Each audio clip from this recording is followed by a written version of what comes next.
Coup de projecteur sur un détecteur d'inondation récompensé en 2019 au concours Science Factor.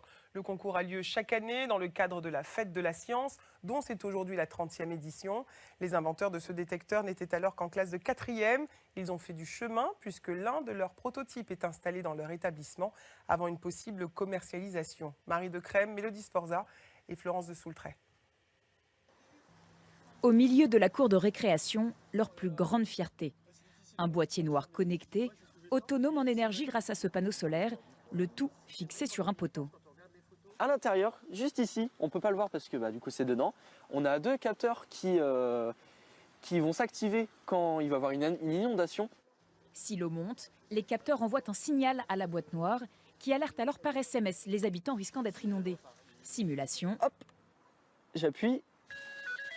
On vient de recevoir un message montrant que nous avons mis une mise en service. Un sacré chemin parcouru pour Enzo, Sinoal, Jade et Lilouane. Aujourd'hui, ils sont au lycée, mais lorsqu'ils remportent le concours Science Factor il y a 2 ans, ils sont au 4e.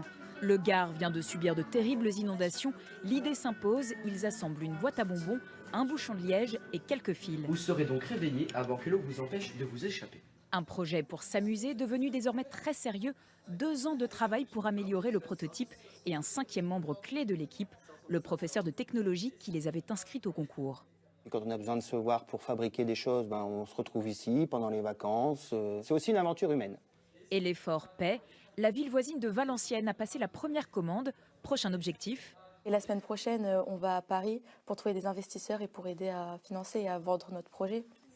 À peine lycéen et déjà entrepreneur de la tech. Pour la fondatrice de Science Factor, c'est la plus belle des récompenses. L'objectif, globalement, c'est de montrer que les adolescents ont la capacité à imaginer, à inventer des solutions. Ce n'est pas un problème, les adolescents, ce sont des solutions. Le concours est ouvert jusqu'à fin décembre, aux élèves de 6e jusqu'à la terminale.